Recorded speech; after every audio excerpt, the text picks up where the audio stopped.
Salam semua. Liverpool akan menentang Fulham di Anfield pada pukul 12.30 malam nanti.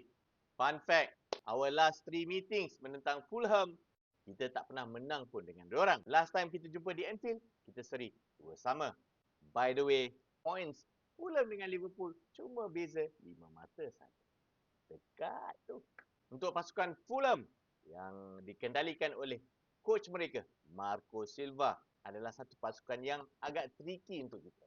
Dalam 5 perlawanan sebelum ini, mereka cuma menang 2 kali sahaja, being recent kemenangan menentang Burnley tempoh hari.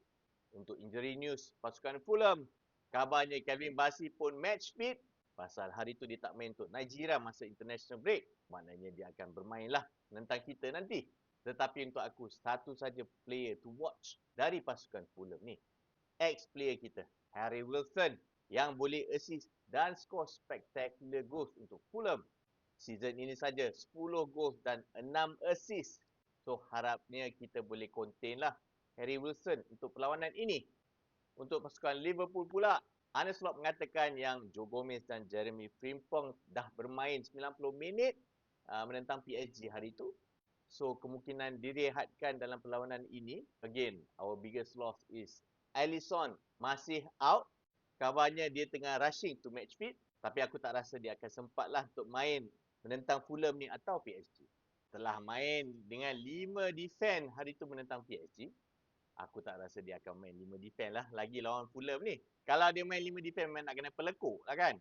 Dan kabarnya dia akan rotate. So, ayo kita terus ke prediction line-up aku untuk game menentang Fulham malam nanti. Mamadashvili in goal.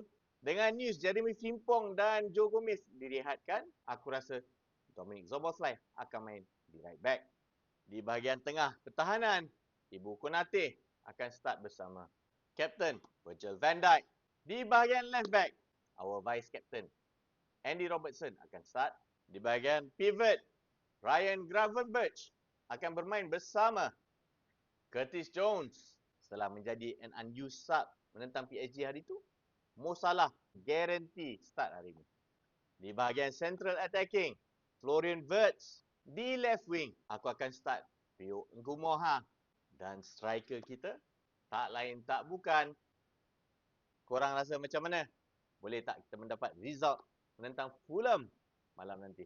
Score prediction aku, Liverpool 1, Fulham 1. Kita tengok sajalah.